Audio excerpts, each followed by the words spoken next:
Hello बच्चों, जय हीरा classes में आपका स्वागत है। आज के इस वीडियो में हम लोग क्लास 8 के गणित से संबंधित तीसरे अध्याय जिसका टॉपिक है चतुर्भुजों को समझना किससे संबंधित कुछ मूल सिद्धांत एवं प्रश्नावली 3.1 के सवालों के हल के बारे में डिस्कस करेंगे। तो आइए सबसे पहले हम लोग कुछ चीज़ों को रिव्यू कर ले इस अध्याय से संबंधित। तो देखिए, जब हम लोग जानते हैं कि ये जैसे ये सतह है बोर्ड का, है ना, तो ये एक समतल है, प्लेन सरफेस है। इसी प्रकार कागज़ जो है पेपर हम लोगों का, वो भी एक प्लेन सरफेस हुआ। तो जब किसी प्लेन सरफेस पे हम लोग पेंसिल या कलम को इस तरह से बिना उठाए बिंदुओं को मिलाते हुए इस प्रकार आकृति को बनाते हैं, तो ये जो है कर्व कहलाता है। चूँकि इस प्लेन पे बना है तो इसको प्लेन कर्व बोलेंगे। हिंदी में इसको सिंपल हम लोग वक्र कहते हैं। देखिए, ये भी एक वक्र है, ये भी एक वक्र है, ये भी एक वक्र हुआ, ये भी एक वक्र हुआ, ठीक है। और इस तरह से मान लीजिए हम इस तरह से चले इस बिंदु से, और यहाँ पे जो है फिर कर्व का अंत हुआ इस प्रकार, तो ये भी वक्र है। तो ये सब वक्र के उदाहरण है। अब देखिए, वक्र के विभिन्न प्रकार हैं, उसको एक एक करके रिव्यू कर लें। तो जैसे देखिए, एक है आपको सरल वक्र, ठीक है, सरल वक्र। तो सरल वक्र क्या हुआ कि ऐसा वक्र जो अपने आप को किसी बिंदु पे खुद में क्रॉस नहीं करता है, तो उसको सरल वक्र कहते हैं। जैसे देखिए, ये जो वक्र है ये अपने आप को किसी बिंदु पे इंटरसेक्ट या क्रॉस नहीं करता है, काटता नहीं है, तो ये सरल वक्र है। ये भी एक सरल वक्र का उदाहरण है, ठीक है।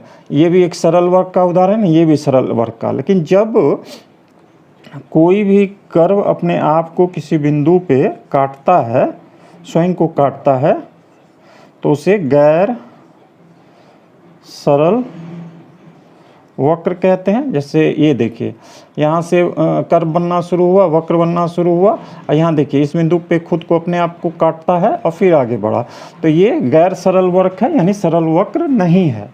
ये भी सरल वक्र नहीं है, इस प्रकार है।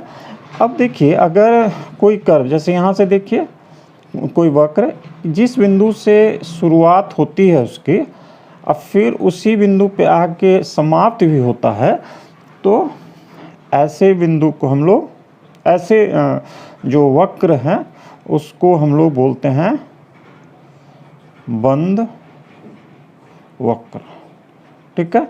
इंग्लिश में इसको क्लोज कर्व कह सकते हैं।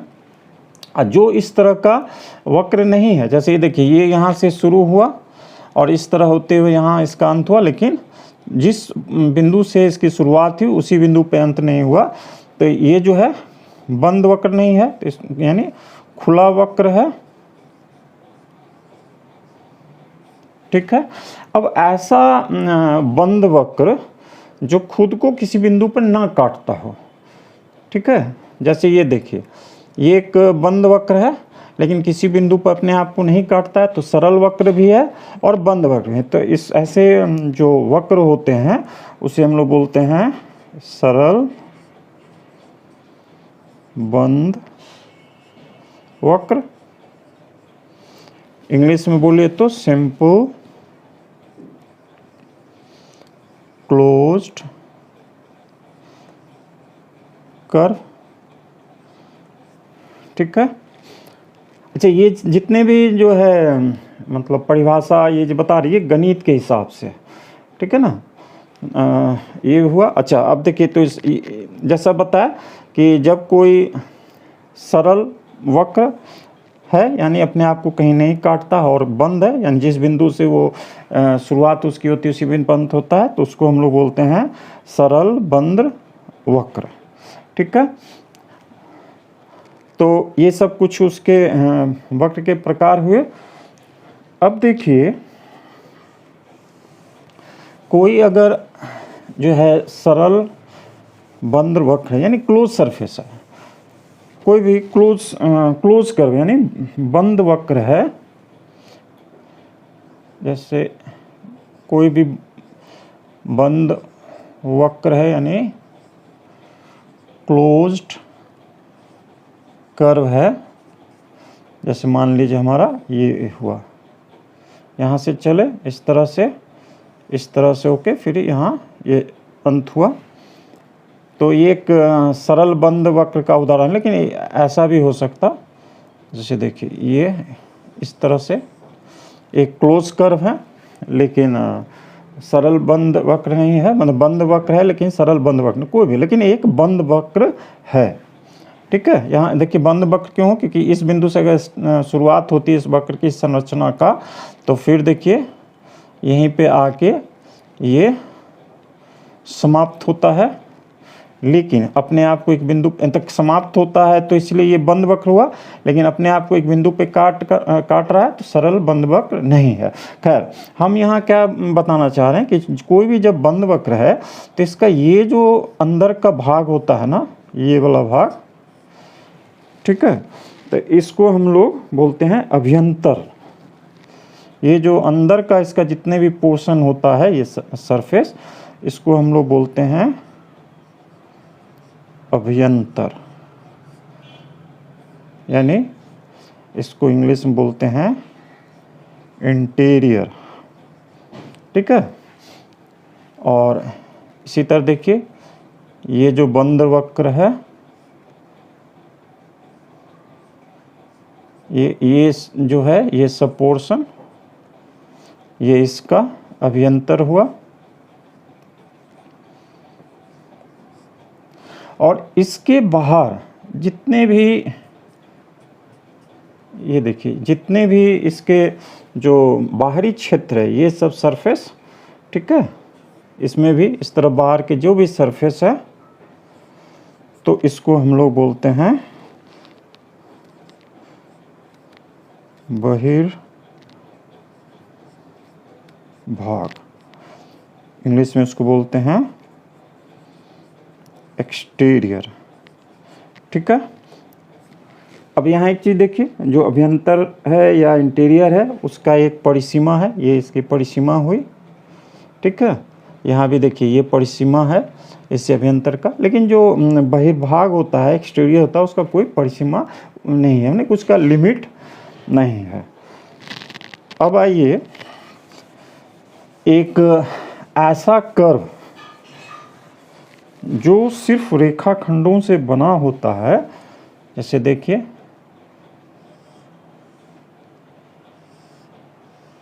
एक कर्व है लेकिन सिर्फ रेखाखंडों से बना है, लाइन सेगमेंट से बना है, तो ऐसे कर्व को हम लोग बोलते हैं, देखिए बहुभुज। बहुभुज इंग्लिश में इसको हम लोग बोलते हैं पॉलीगन। ठीक है, तो बहुभुज का परिभाषा क्या है, केवल रेखाखंडों से बना सरल बंद वक्र बहुभुज पॉलीगन कहलाता है।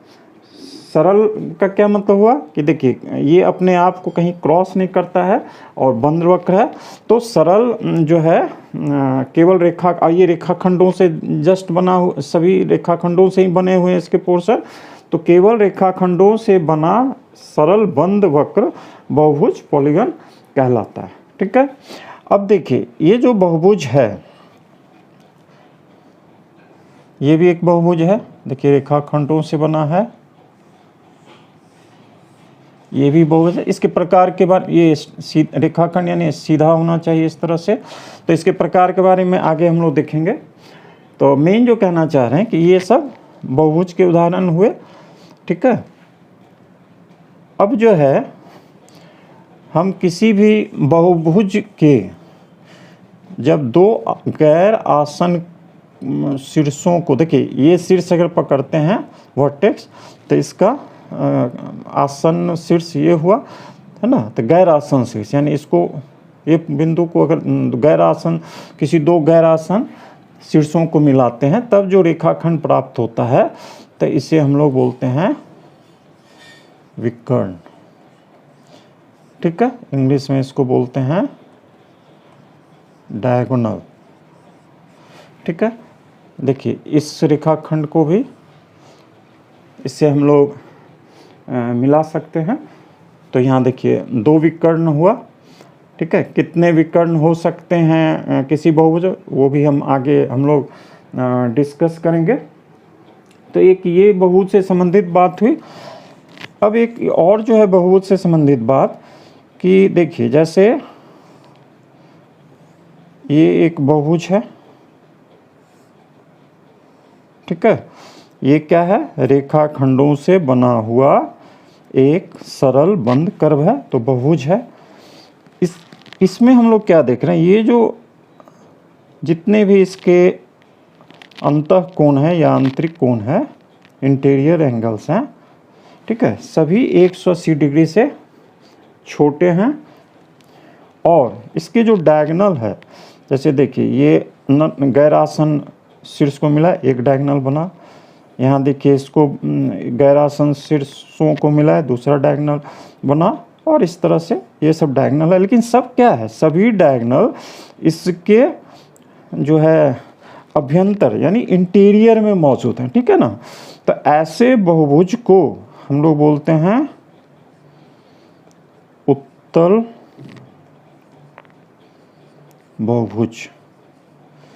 इंग्लिश में इसको बोला जाता है कन्वेक्स पॉलीगन,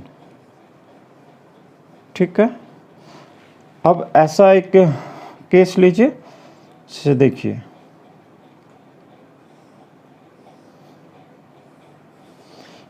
ये भी एक बहुभुज है, रेखाखंडों से बना हुआ एक सरल बंद वक्र है, तो बहुभुज है। यहाँ जो है देखिए ये आंतरिक कोण है, अंतः कोण है एक, ये भी एक अंतः कोण है, ये भी अंतः कोण, ये भी एक है। लेकिन ये भी अंतः कोण है, लेकिन ये क्या है, 180 डिग्री से बड़ा है। तो इसमें जो अंतः कोण 180 डिग्री, एक ही कोण बड़ा है, लेकिन बड़ा तो है। एक ये क्राइटेरिया देखिए। और दूसरा क्या है, जब इसको हम डायगोनल को मिलाते हैं, है ना, तो देखिए और तो अंदर में है, लेकिन ये गैर आसन शीर्ष है, क्योंकि इसका आसन शीर्ष ये हुआ, इसका भी आसन शीर्ष, तो ये दोनों गैर आसन शीर्ष। इसको अगर इस तरह से हम मिला दें तो ये देखिए ये इसका अभ्यंतर हुआ, इंटीरियर पोर्शन हुआ। और ये इसका जो गैर आसन शीर्ष को मिला है, यानी जो विकर्ण है, डायगोनल है, वो क्या है, इसके बाहिर भाग में है। तो जब ऐसा बहुभुज होता है ना, तो इसको हम लोग बोलते हैं अवतल बहुभुज। इंग्लिश में इसको बोलते हैं कनकेव पॉलीगन।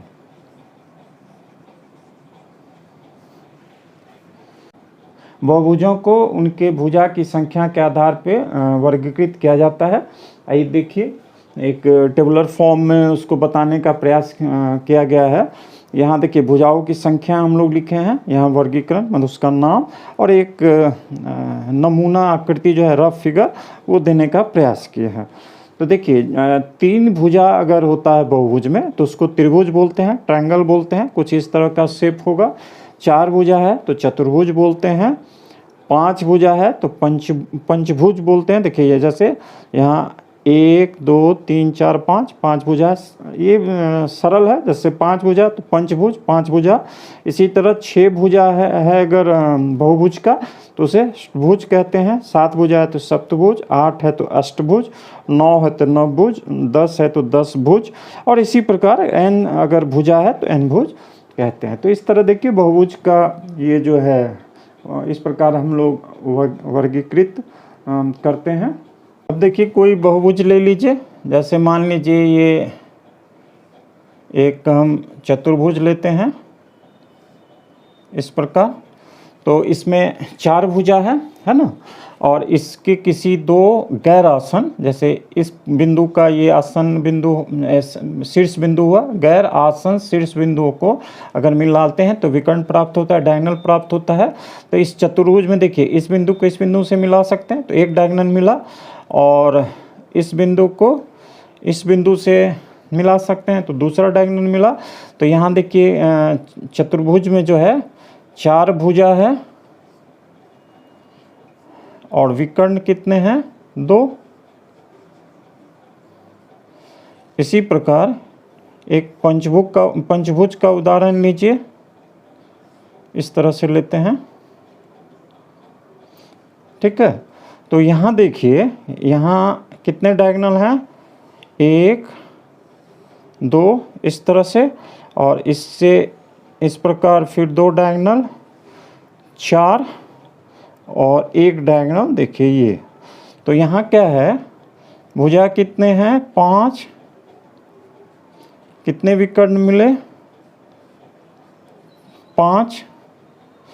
तो किसी भी बहुभुज में कितने विकर्ण होंगे उसको देखिए हम लोग एक फॉर्मूला के द्वारा जान सकते हैं, वो है n-3/2, जहाँ n है बहुभुज में भुजाओं की संख्या।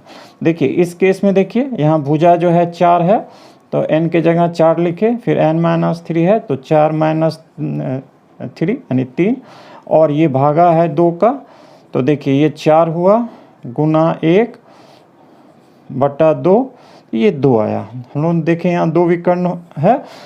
अब जो है इस केस को लीजिए, तो भुजा 5 है तो n की जगह 5 रखें, फिर 5 घटाओ 3 किए, भागा 2, तो देखिए ये आ गया 5 गुना 2/2, ये कट गया बराबर 5।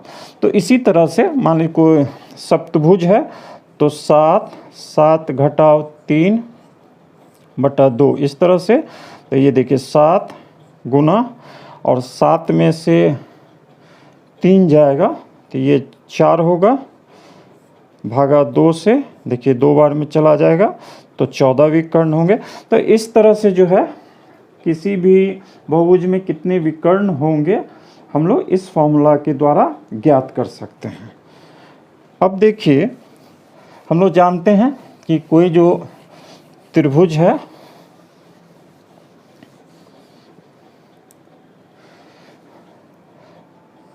ये जो कोई भी त्रिभुज है इस तरह से, तो इसके जो अंतःकोण है इसका योग जो होता है, मान लीजिए ABC, इस तरह जो इसके आंतरिक या अंतःकोण है, तो तीनों जो इसके कोण है उसका सम कितना होता है, जोड़ कितना होता है? 180 डिग्री। अगर हम इस तरह से किसी चतुर्भुज का बात करें, ठीक है, तो इसके सभी आंतरिक कोण का कितना योग होगा? तो हम लोग क्या करते हैं, जस्ट एक तो मतलब डिराइव करने के लिए इसको इस तरह से इस 2 शीर्ष को मिला देते हैं, तो हम लोग देखते हैं कि यहाँ 2 ट्रायंगल बन गया, 2 त्रिभुज बन गया। एक त्रिभुज के कोणों का योग 180 डिग्री, इस त्रिभुज के कोणों का योग 180 डिग्री, ठीक है। तो कितने हो गए आंतरिक अंतःकोण का जोड़? यहाँ 360 डिग्री। इस तरह से हम लोग देखते हैं कि अंतःकोण का जो, अब इसको जो है फॉर्मूला के द्वारा कैसे प्राप्त करेंगे, तो वो फॉर्मूला है n-2 गुना 180 डिग्री। यहाँ n क्या है? ये n है बहुभुज के भुजाओं की संख्या। जैसे यहाँ देखिए 3 है त्रिभुज में, तो 3 घटाओ 2 गुना 180 डिग्री, ठीक है। ये देखिए 3 में से 2 एक हो जाएगा, और 180 डिग्री से गुना करेंगे तो 180 डिग्री आ जाएगा। इसी तरह चतुर्भुज के केस में देखिए n के जगह 4 रख दिए, ये 2 है, और यहाँ पे 180 डिग्री, तो यहाँ 2 गुना 180 यानी 360 डिग्री। इसी तरह अगर कोई मान लीजिए आपको नौभुज है, ये नौभुज है ना, इसमें भुजाओं की संख्या 9 है, तो उसके अंतःकोण का जोड़ क्या होगा? तो n9 रखें, और यहाँ 2 गुना 180। तो इस तरह से हम लोग किसी बहुभुज के जो उसके अंतःकोण है उसका जोड़ निकाल सकते हैं। अब देखिए बहुभुज का जो है कुछ ऐसा मतलब प्रकार, जैसे मान लीजिए ये एक चतुर्भुज है, ठीक है। इसमें क्या है, ये जो भुजाएं हैं इसके चारों ये बराबर है। उदाहरण के लिए मान लीजिए कि ये 5 सेंटीमीटर है ये भी 5 सेंटीमीटर है, ये भी 5 सेंटीमीटर है और ये भी 5 सेंटीमीटर, ठीक है। भुजा बराबर है। ये जो अंतःकोण है ये भी बराबर है, 90 डिग्री है इस केस में। ये वर्ग का एक उदाहरण है। तो ऐसा बहुभुज जिसके सभी भुजा और अंतःकोण समान होते हैं, सभी भुजा और अंतःकोण समान होते हैं, ठीक है, यानी समभुज और सम अंतःकोण वाले बहुभुज जो होते हैं उसको हम लोग बोलते हैं सम बहुभुज।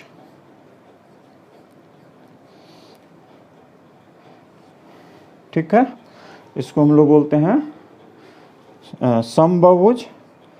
अंग्रेजी में इसको बोलते हैं रेगुलर पॉलीगॉन। ठीक है, और इसके विपरीत अगर कोई है, मान लीजिए जैसे इस तरह का, इसमें कितने भुजा हैं? 5।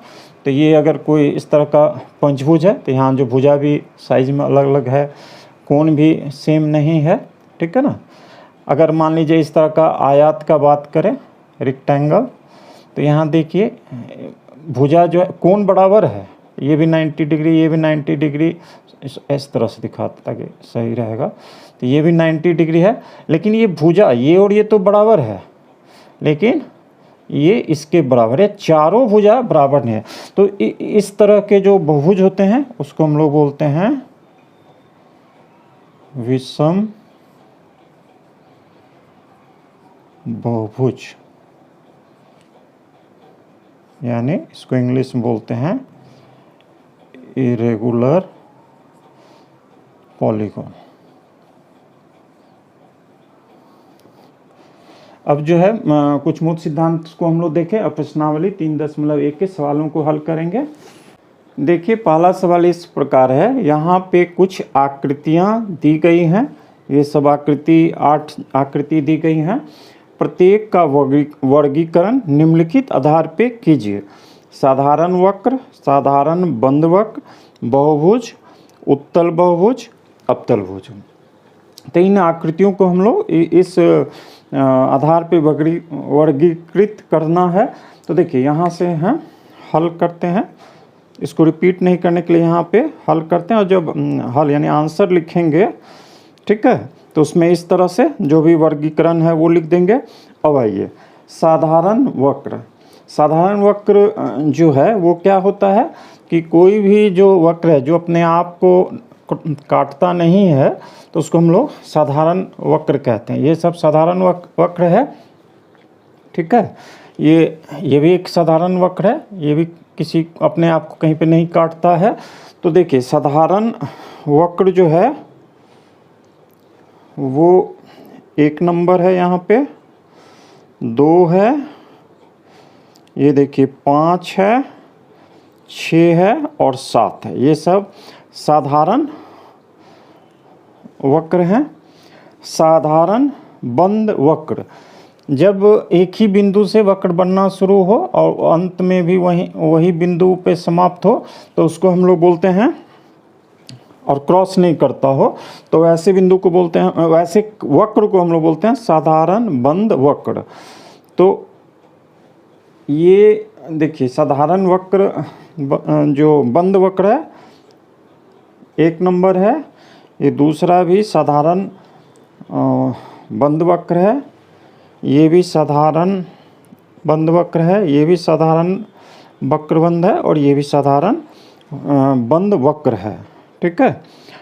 अब आइए बहुभुज। बहुभुज में हम लोग क्या जानते हैं कि कोई भी जो है साधारण बंद वक्र जो रेखाखंडों से मिलके बना होता है उसे हम लोग, ये एक रेखाखंड है इस तरह, उसे हम लोग बोलते हैं बहुभुज, ठीक है।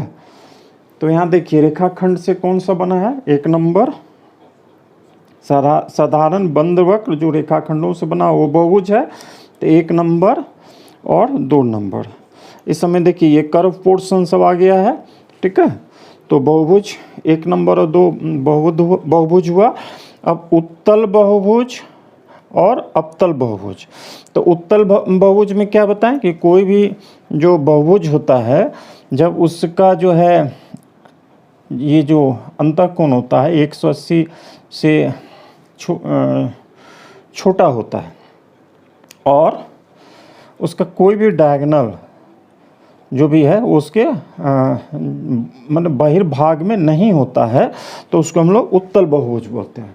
तो ऐसा देखिए ये बहुभुज है 2 नंबर, और इसका जो अपोजिट जैसे बताए थे थ्योरी में कि इस तरह का कोई है, तो यहाँ देखिए डायगोनल बाहर हो गया, ये अंतः जो इसके क्षेत्र हैं उससे बाहर हो गया है ना, और ये देखिए ये इंटरनल एंगल भी 180 डिग्री से बढ़ा।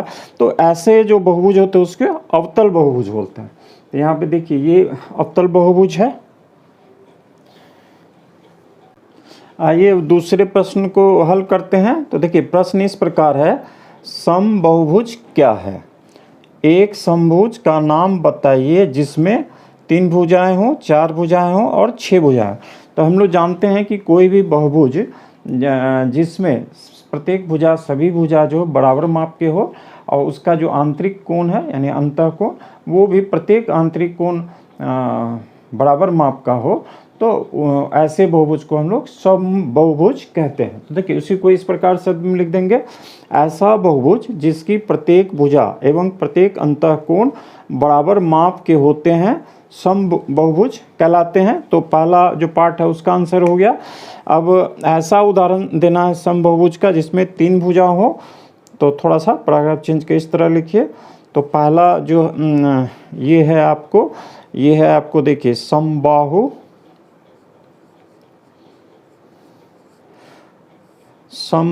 त्रिभुज जो होता है उसकी प्रत्येक भुजाएं बराबर होती है और उसके प्रत्येक देखिए ये